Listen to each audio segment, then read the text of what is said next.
Have you been listening to American Treasure like we have? We're so excited to finally do this episode. We've been talking about it for a long time amongst ourselves, but we're going to review episodes 3 and 4 and really get down to the nitty-gritty. We think there may be some clues or really a hint on how to hunt within them. We're also going to do a really cool giveaway. So let's just jump right in. I'm Emma. I'm Jam, and we are Treasure Hunt with Us. I'm super excited. These have been dropped for a month and 2 months ago, and we've been talking about doing this. We haven't had a chance to do this, and we finally do it. We finally get back into some JCB with this, and I'm very excited. TTI, there's treasure inside. We're back at you. Here we go. Well, and I reached out to Dave, and I was like, hey, Dave, we love what you're doing because it's fantastic. I really wish Dave could read books, kind of like, you know how you love Will Wheaton. I love Dave's voice. If he could read books, that would be my thing I listen to before I go to sleep at night. Yeah, he's cozy. You listen to him and you feel cozy. Oh, it's so comfortable and relaxing. It's good. And they're like, wait, was that a hint? Wait, was that a hint? What's happening? Is that a hint? I think everything's a hint when it comes to him because he's so casual about the way he talks, right? It's like I'm having a conversation with some people about some stuff and things. Yeah, we'll put his links to his podcast down below in the comments, not the comments, in the description down below, to where you can easily click. If you have not seen them, go watch them. It's JCB before he even did the treasure hunt. Missing because Dave is Dave Colonna, and he is a direct link to JCB. He and JCB did videos prior to the release of the book, and actually, I'm pretty sure episode 3, the bulk of it. I mean, really, actually, and I don't want to give any of it away. We're going to get into it. It was before the books or before some of the boxes were even hidden. So there's that. The review was like before that. So we'll get into that. But before we do that, let's do a little housekeeping. So we got a lot coming on. We're going to get another Beyond the Map's Edge episode out sometime late this weekend, either Sunday or Monday. Got a lot going on. So we want to make sure that we're not missing out on K-Pro and Calazar's Zoom tomorrow. That's going on Saturday. So there's a lot. Noon Pacific time or 3 Eastern time. There 100 people are going to get in or something like that. I don't quite know, and I think they're talking about Beyond the Map's Edge. I'm not positive, but I'll be there. I'll always try to get in. If not, I will watch. So right. Well, and that's the thing is we're going to try not to take 2 spots. We'll probably have one of us get in and the other one will watch from the Discord because we want people to be able to participate. Because you want to treasure hunt with us, right? That's the reason we do. And speaking of the reason we do it, that's one of the reasons we're going to do a giveaway today. Are you excited to hear about our giveaway, Jim? I'm so excited. I want to be part of the giveaway. So you're going to have to buy your own. You're buying your own. You can't have it. You're excluded. You're out. So what if I know there's a way to get this? So I got really excited. I went in and was in Mysterious Writings and I saw the link to this treasure fix. And I was like, what is this? I'm going to go take a peekaroo, right? And so I go in and I'm looking around. I'm like, oh my gosh, this is a combination of armchair hunts and boots on the ground hunts. And what happens is that each of their hunts has like a buy-in. And then there's like a set number of people who are allowed to buy in. So it's not like where like we have these big book launches and we have no clue how many hundreds of thousands of books are out there. We have a set number of people. Once it's sold out, it starts, or it has a date where it starts. I went in and there's this hunt called Treasure or No Treasure. And I started looking at it. It's very interesting. It's an elimination hunt. And I thought, we love to be about small business and supporting small businesses. We love treasure hunting. We want everybody to treasure hunt with us and be part of treasure hunting. What if we buy additional seats and give them away? I love that idea. That's what we're all about. We're trying to expand treasure hunting. We're trying to make everything bigger, and we get to give back to the people that have been supporting us. Over 400 subscribers. Thank you guys so much. 430 as of right before we recorded this. That's insane. We're 70 away from 500, 570 away from 1,000. Crazy. Well, and Mike of Calazar said once it starts rolling, you'll get it going and it'll make sense. And that's why it's so important to like and follow and subscribe, because today, before this episode's over, we're going to give away 5 seats today. Then later this next week, we're going to have another video about the treasure fix, treasure or no treasure, because right now we only know enough to get everybody into trouble. And we're going to give away 10 more in that episode. So that's really fun. We're going to go hunt this treasure together, and we're going to take 15 of our greatest friends and along with us. We wish you could take everybody, but 15 is what we're able to do this time. that gives us 17% chance that someone watching that gets it from us or me and you could win this. That's a high percent. Not really. I mean, I don't it's hate to be near you. It is a $2,000 prize. But if it's one of the $2,000. people who get one of our giveaways, gosh, that would be just as exciting for me. I love it. That's what I'm hoping for. I'm hoping someone from Treasure Hunts with us, our people. I mean, everybody we love all the treasure hunters, but hopefully it's one of us. Right. And when I talked to Nails today, who's one of the two guys who runs the site and who like is one of the creators of the site. I mean, gosh, nicest guy, pure salt of the earth kind of guy. And like the reason he's doing this is in complete alignment with the reason we're doing this. It's about family. It's about this and it's about that. And it's just like he's doing the TTI and he's looking at Justin stuff and he's involved and he's just trying to grow the community too. What a great way to do it. But with starting treasure hunts yourself. Well, it's also, they have just pure armchair. So if you're not able to go out and travel to all these locations where all these treasures might be, or if, you can't go out hiking, or maybe you're older, you're bad back like me and bad knees and it's up, and you wanted to sit at home and win $2,000. I really find it offensive that you just called yourself old. I'm old. I'm Gen X. Oh, how dare you? Gen X. You know what? I'm out there. I'm doing it. I'm hiking. I'm gonna find one of those. You know what? I joke all the time that I hate hiking so much, but I'm super excited that I'm boots on the ground this weekend. And that I'm going out to Moon Rock because I really think that there's something to see out there, and I have to go look. I just have to go look. Is that in Tahoe? No, it's not in Tahoe. No. We can actually talk about it now. We're talking JCB. I was going to tell you. Wait, I was going to tell you something I heard. You know what's in Tahoe? Yes, a treasure. For passive future box. Good point. Do you really not know what I'm talking about? I don't know what you're talking about. Snow? Snow. Snow is in Tahoe. I do. In Tahoe. Is that what you were going to say? Yeah, that's exactly what I was going to say. Wow. I was putting it out there. Bubble. Dramatic like that. Where's Mike's like board? Breaking news. There's snow in Tahoe. Yeah. Just so you know. But that said, maybe it is in Tahoe, but it's just, in my opinion, until you got a box in your hand, it's just as likely here in North Carolina. Yeah. So I'll be boots on the ground Sunday. And I'm really excited to go out there because there's so many clues to point to this area, and I'm really excited for that. But that said, let's jump into the reason we're here, which is American Treasure. Yeah. Dave and JCB are friends. There's actually, you hear in episode 4 how Dave almost died in JCB's bachelor party weekend. Yeah, they must be good friends. And I like how JCB was like, "You all right, bud? You okay?" "No, man, I almost died." "What do you mean am I okay? I'm barely alive." "No, you're good. Rub some dirt on it." You put a little dirt in it. But it's something to be said. And that's why they're buddies. I'm sorry? They're buddies. You're right. They're close, yeah. But there's something to be seen for the fact that we have there's a person in our Discord, because Dave is D-Money in Calzar's Discord, and I believe he's also in Mysterious Writings. So he's out there, part of our culture, part of our group, and he's a direct connection to somebody who has put out one of our multi-million-dollar treasure hunts. Yeah, Jon Collins-Black said, "You're famous now. You're more famous than me because you're doing this podcast." You're a celebrity. You're a celebrity. And Dave so cavalier is like, nah. I mean, think about it. Dave was on Calzar and K-Pro's show, and he answered a lot of great questions, and he took questions back. And so that's what episode 4 is really about. But episode 3, what I found interesting, and we talked about this for weeks once it came out, I felt like, oh my gosh, episode 3, it's almost like they're going, hey, it's likely there's probably a lot of real rookie treasure hunters. Let us give you an idea of the ways to get out there and get started, right? So you and I both kind of clued into that first thing what Jon says. You want to say it or you want me to say it? You go for it. So Jon talks about how important the environment is when you're out there. He wants you to take into account everything. Oh, right. I was like, you want to say it? I'm like, I have no clue what you're talking about. I'm going to have to let you go with this one.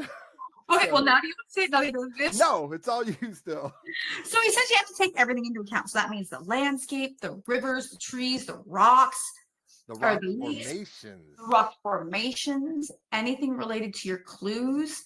And that's huge because he's telling you get out there and look around. Because again, remember, this is not just going to be right there on the trail. You're not going to be like walking down, oh, look, a treasure box. Because if you did it like that, if it was right on the trail, the average Joe who doesn't even know there's treasure out there could find it, right? Well, statistically, if you have just the amount of people that are out, they're going to stumble upon it statistically if it's anywhere right next to a trail and obviously visible. So I almost think that somebody needs to be asking that question the next time JCB does an interview. And it did seem like he was going to start interviewing again, but I haven't really seen anything since he went to episode 4 with Dave.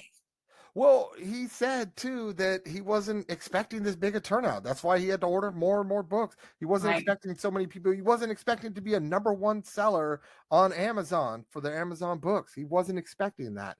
And so I think he's happily surprised at how interested people are. And I think it's really brought this excitement to the treasure hunting community. And now we got another one, and we got another one, and we got another one. It's treasure hunts everywhere. Everywhere you look, there's treasure hunts.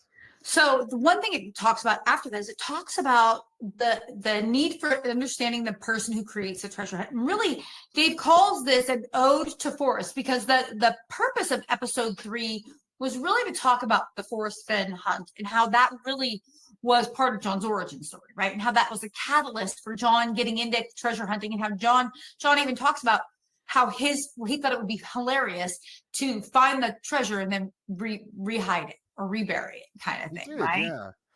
And so one thing Dave says is, he says, that there's something about the unique door into the person's mind who's written this book, and beyond the book, isn't that the missing piece?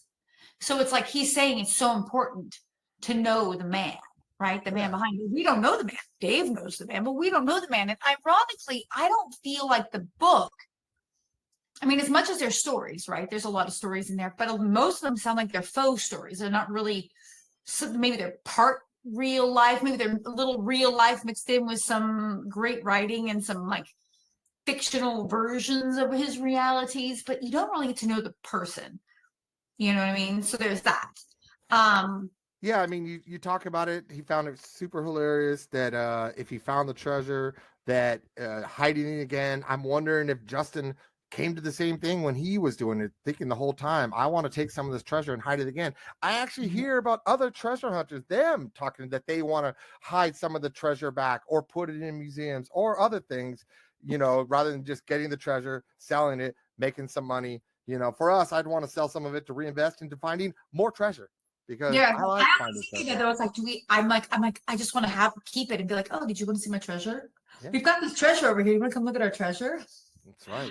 I'm like, that would be fun too. I mean, I just don't know. And like, at what point do you hold on to it for a while and then you tell? I don't know. These are things I would want to ask, But it was interesting to find out that from episode 3 that JCB was like, yeah, I mean, like when he was doing the Forrest Fenn, for him, he was really in deep in Forrest's memoir, and he was like, how important, he understood how important it was to understand the man from the stories of the memoir in order to understand the poem. Now he admits that he never got even close to 9 Mile Hole. Yeah, I think he said he wasn't close to the treasure, but you're right though. He says, Dave mentions it, in the mind of JCB, you have to get it in the mind of Forrest Fenn, because that's what he tried to do. Because Forrest Fenn, JCB said his stuff was very vague and there wasn't much going on with it. So it leads you to have to get into his mind. And so Dave mentions you got to go back to the Forrest Fenn poem and reinvestigate that and try to see what JCB thought Forrest Fenn's mindset was to get into JCB's mindset. Right. So that's why I bought Chase and I read that. Obviously, you can't go find that treasure, but I thought if Dave said in this and JCB says in this episode 3, to understand JCB's hunt, you had to understand Forrest Fenn. So I bought that book and I read that book to try to get into the mind and to get in the moment. And that's just, again, when I'm saying that I think that there's like hints on how to hunt, that was an example of one of them to me. He's telling you can't, it's not that you can't do it. I feel like what he's saying is it'll be easier to do this if you first understand it better, right? Right. So there's that. And then the next thing that JCB said, he says, what I did learn, and this is something important, he said, before I ever went boots on the ground or went out, I spent a lot of time in Google Maps and I would zoom down to like 50 feet. And then all of a sudden this woman's voice goes, use Google Maps. And I'll tell you, my experience has not been that Google Maps was very helpful. Yeah, I agree, but I'm thinking, especially when you're talking about rock formations and stuff, that you must be able to just Google Map in on some of these treasures. Maybe like the one on the app trail, because he has pictures of rock formations on the map that he created. And so that's very possible that Google Maps will help you with that rock formation. Right. I mean, come on. Like, so here's what you've learned so far. Understand Forrest Fenn, Google Maps, those two things. You're saying, here's how you're going to find these boxes, right? Maybe Forrest Fenn won't necessarily help you find all of the boxes, but I think minimally the Forrest Fenn box, and probably the lion's share, because again, they're telling you this is what started it for him. So there's something to be said there, right? And then Google Maps. Google Maps is huge. And the other thing too, they say, is you can't just expect it to be quick. It's going to take time and energy to make it happen. And I think a lot of people, like, I don't know about you, but I always find it interesting that people, I've got the perfect solve. I'm just waiting for the opportunity to go boots on the ground. And I'm going to tell you, I've been boots on the ground a couple times. We have some great solves, some solves that I'm just so surprised when it's not like, Grant Henderson's house at Sneaks Creek. I am still to this moment surprised that box is not there. You know what I mean? And maybe it is still there, and I just didn't find the exact spot.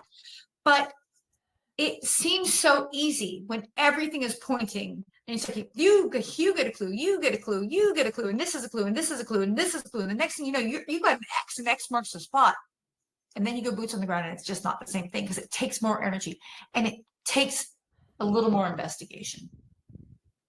Yeah, no, I agree.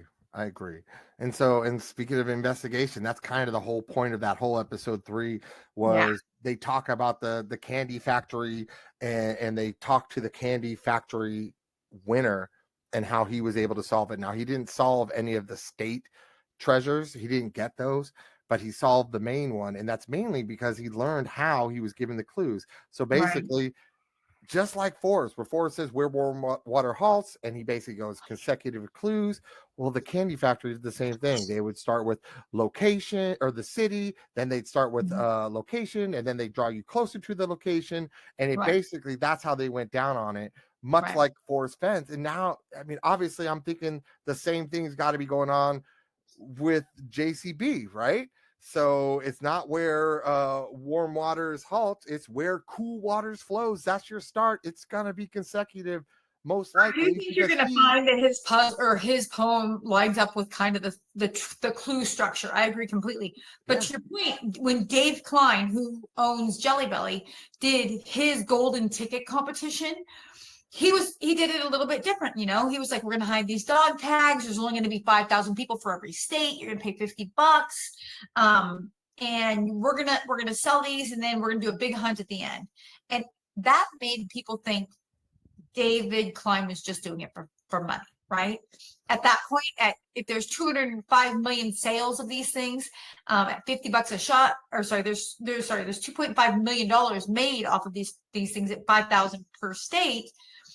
It only was $250,000 worth of state prizes and $250,000 for the actual candy. Like you were getting a candy company was the main treasure. I mean, they made $2 million. So it made people doubt the reasons, the validity behind the hunt, right? Like the why. And other, right? So every time now there's a treasure hunt, they're going, skepticism. Is this real? Is it fake? Right. Is it a money grab and stuff? And I'm hoping JCB does make money on selling these books. I know he talked about donating and stuff like that, but I'm hoping he doesn't, because I'm hoping there's treasure inside too. He talks about his legacy, and he has a big legacy, right? So he was a Forrest Fenn hunter. He was a musician. He's this, he's that. He made the largest treasure hunt known to man at the time, and somebody's going to probably top of it. It may be him. I hope you do another one. I'm enjoying it. He actually says in episode 3, he says that his original preface, which was pulled out of the book, he said to him, it was about sharing this with people. Yeah. God, isn't that reminiscent of how we're doing it? Like, we want to do this because we want to share this with people. Like, it's really fun. We loved treasure hunting. We didn't realize how much it would be fun to be part of being part of Goonies, right? And that's what it is. We're part of Goonies right now. And so that perspective is such a wild ride, but to find out that that was what it said originally in his preface and then it got changed, it's disappointing because I think you missed the fact that, I mean, Jon's a big kid. Like Jon's just a big kid. Every episode or everything he talks about, there's something he's done that's like playing. Like he talks about being out there mudding in his Jeep with his friend and then gets stuck, almost flips it. And he's a big kid having fun. And I love that. I think that what happens is we get older and we forget about the fanciful things, or we forget about the ideas that there could be a treasure out there, or there's things that we can accomplish if we don't have the fear of not accomplishing it, right? And I think that the unique piece of Jon is that he never lost sight of that, which is why he's okay to, with not only being a treasure hunter as a career, he's like, I'm just going to go be a treasure hunter. He went from being a musician to being a treasure hunter. Like, how many people can even say, oh yeah, I'm a professional treasure hunter? Me. Like we see it now. I'm a professional treasure hunter who does IT on the side. That's my theory. Speaking of giving back, let's do it. Let's give back. 5 free entrances into this. So it's a $25 value each one. So we're going to do, for treasurefix.com, we have 5 codes. So for the first 5 people who reply in the comments with the words treasure or no treasure, treasure or no treasure, treasure or no treasure, yeah, we will reach out to you to figure out how you'd like us to deliver your code. And we're going to give 5 people a complimentary entrance into the treasure or no treasure hunt through treasurefix.com. Yeah, and we'll be giving out 10 more with the video next week when we talk about it. We're going to actually just talk. I mean, Nail said that he'd be glad to come on the show. Maybe we bring him on the show. He can kind of explain it. I'm sure probably explain it better than we would. So I love that it's an armchair. Like anybody can do this. But he was fantastic. Like when I talked to him today, he's got a great knowledge base. Yeah, you might have to be 18. That's the only thing, right? I don't know. Again, I don't know. We have to if you're not 18, you will give the code to one of your parents. So let us know. Let us know. So let's talk about you touched on something, and I want to go back to the Candy Factory hunt because Andrew Moss, who won that hunt, he had some really interesting things. And I guess that again, that's what kind of clued me into the fact that Dave was like, hey, this may be how you should consider hunting.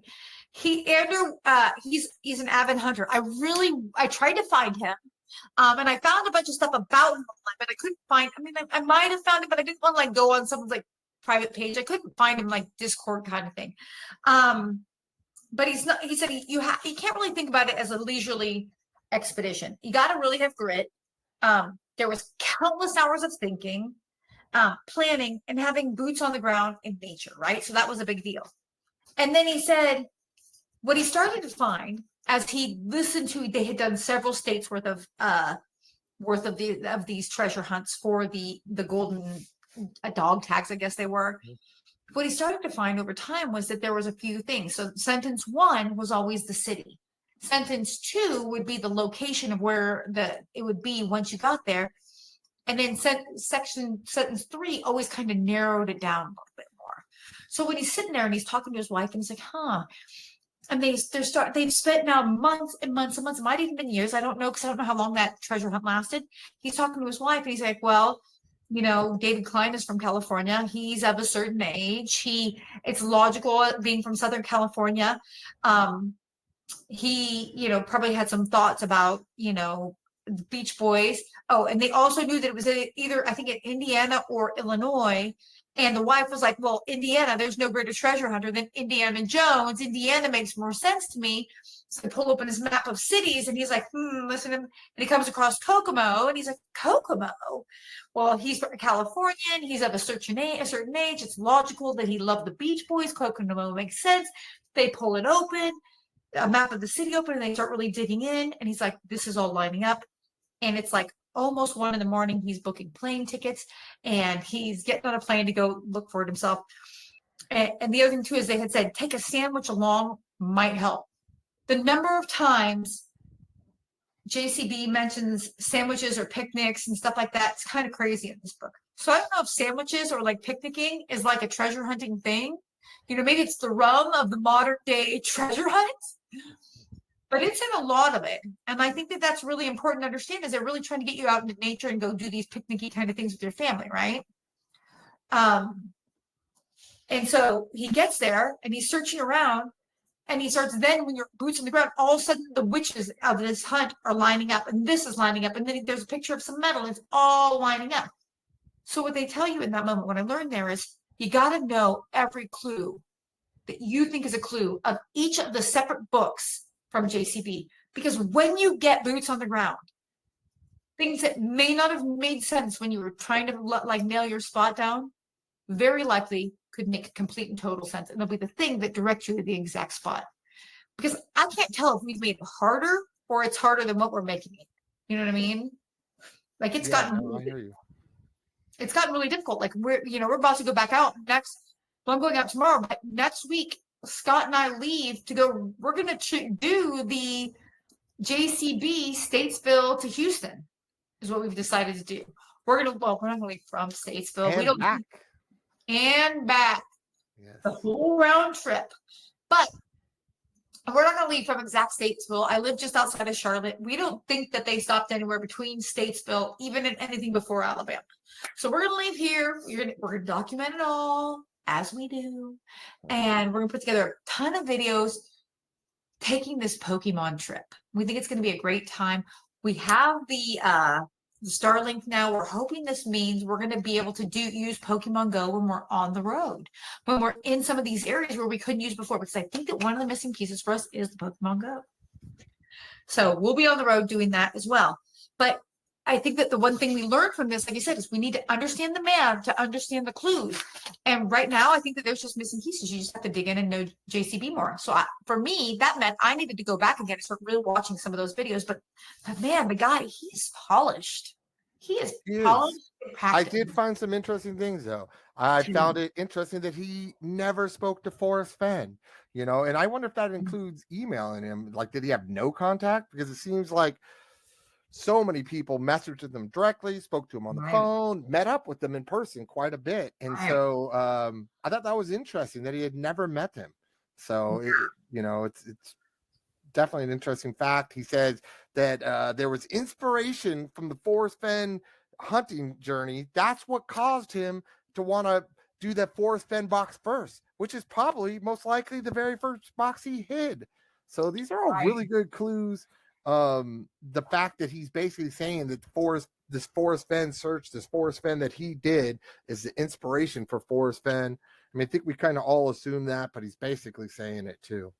So No, for sure. And then like he goes on to say, the book will only take you so far or so close. This isn't something you can solve sitting in your living room. The drive to you have to drive to exact various locations, and the clues in this, there'll be clues in the smaller boxes to lead us to the lion's share. But he did say something that sounded kind of interesting. He said it's almost impossible to find without the hints. Like you have to take into account all the hints throughout the book. And he said he thinks finding one box would be very difficult without the hints.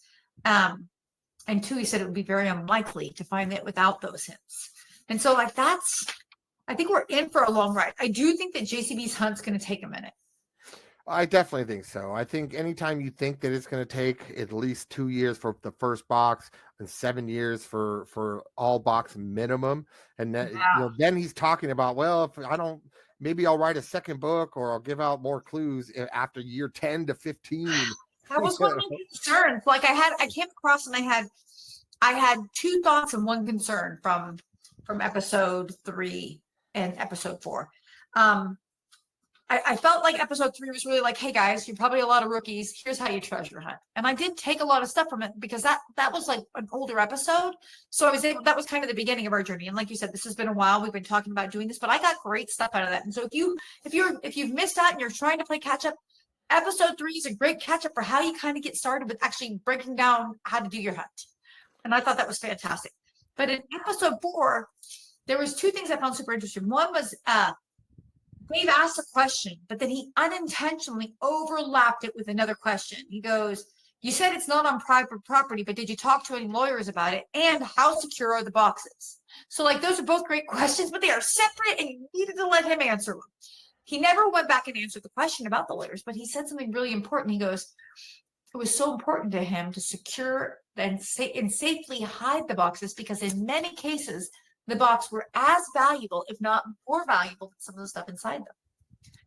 That's huge because, to me, I've been saying all along that I think it's going to be in a small pelican case.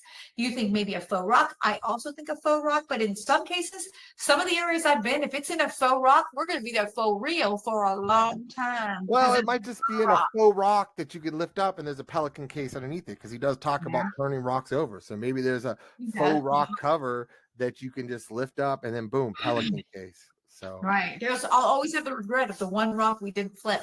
I always think about that rock all the time, but I'll go back there soon. We'll go see. But now we know it can't be in that NPS. So for me, that rock's probably totally not even a thing anymore.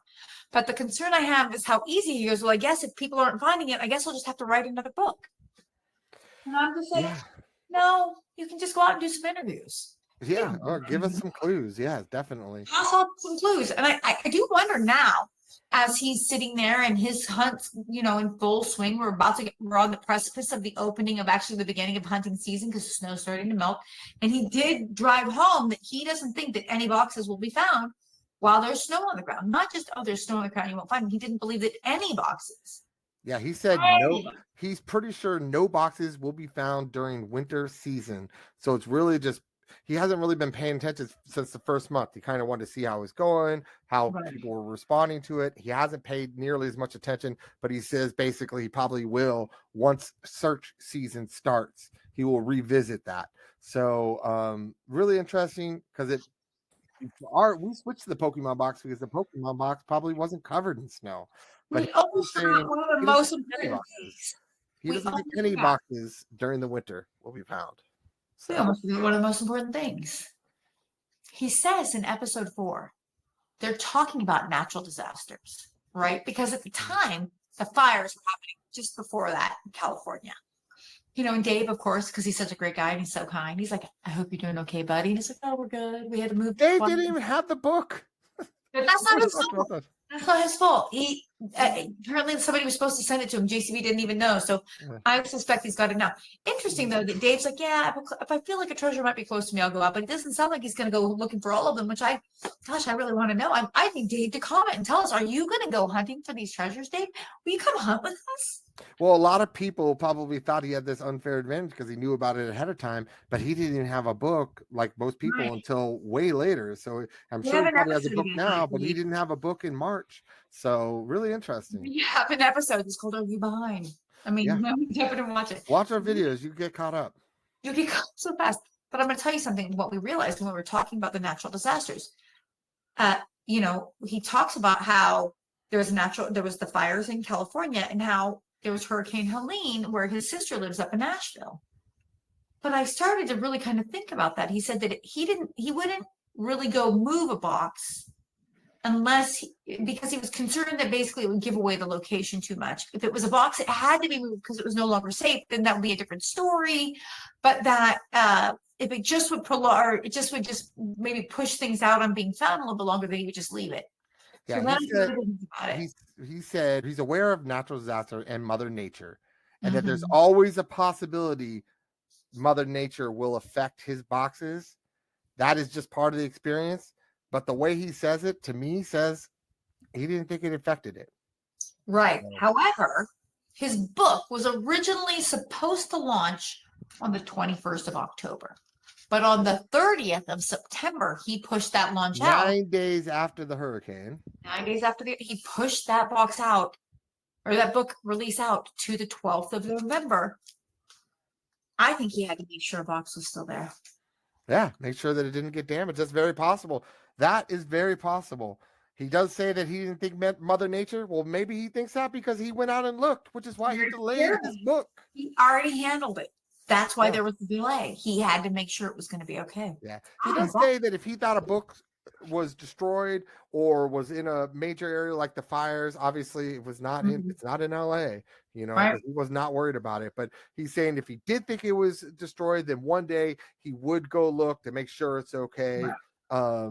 But if it's just blocked and you can't get to it for a temporary amount of time, he doesn't care. That's Mother Nature.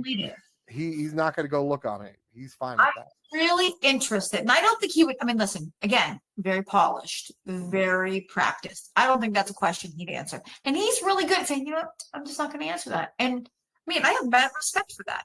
that actually tells me more than answering it sometimes does. I think the best part about this whole entire podcast in number 3 is Dave talks about his JCB's Forrest Fenn hunt. It has, you don't hear much about it. You never hear about this JCB hunt. And JCB talks about how he was out for 2 weeks searching at one of his primary locations, clearly. And he talks about confirmation bias and how he had searched for like 2 weeks. And at the end of the 2 weeks, there's about 2 days left. He found some rocks that looked like they had the blaze, right? Because that was his big thing, the blaze. And he said in the book, there was a rock with blaze on it, and he thought this rock looked similar, and he found other little rocks and stuff, and he thought they were leading him to the treasure. To me, this is probably one of the most important clues, because we never hear about the JCB actually hunting for the Forrest Fenn treasure. And if you're like us, most likely he probably hid this treasure where he thought it was supposed to be. Right. Well, and what you're really saying is, I mean, we're able to get into his mind from that single clue. Like, we have the book. We'll have to go through the book and see what pictures. I mean, I've already read that book twice, and I can't think of what picture that is. But now I'm picture of a rock with I don't even that book open. He said that he thought for sure this had to be man-made, and this is what he was talking about the book, that he thought it was man-made, and that was his confirmation bias, because he went back to that spot. I wonder when he went back to that spot. Maybe when he was hiding the treasure. I don't know. I'm not speaking for him, but he said when he went there, he realized, first he thought it was maybe Native Americans or man-made by Forrest Fenn, and now he went back there and was like, maybe this is just a normal rock. Now that my confirmation bias is over, maybe it's not what I thought it was. But when did he go back out there to check it out? Why would you go back out there? I know some people like to go back to the old hunting grounds, but maybe he went back out there when he went to hide the treasure and was like, where's my blaze? Where is it?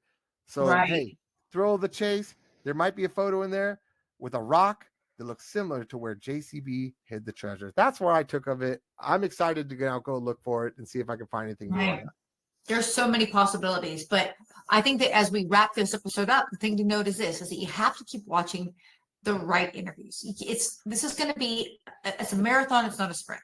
So as episodes of American Treasure come out, you want to watch that. As episodes of whatever new interviews JCB is doing, you want to watch those. JCB, I sent someone an email today. Come be on our show. We'd love to interview you. But the radio's silent. Haven't heard much from him. Come on. But I don't think you can solve these puzzles without understanding the man. And I think that that's one of the things that Dave said continuously through episode 3, as he was giving all those other hints about how to do this. So know the man to know how to find the treasure. And I can't wait till Dave's next episode. I have it on good authority that it's coming out soon, and that he's working on it now. And we'll be excited. So we're going to do all those links. We're going to link to his Spotify. We're going to link to Apple Podcasts, because it's just so important that you're getting all the right information from all the right places. And I know for me, I'll check it every you can't get much more closer than Dave is to JCB. They're buddies. His information, if he's going to tell anybody anything, it's going to be his buddy Dave. So what a good guy. He's trying to help his friends, his family out. Good guy, man.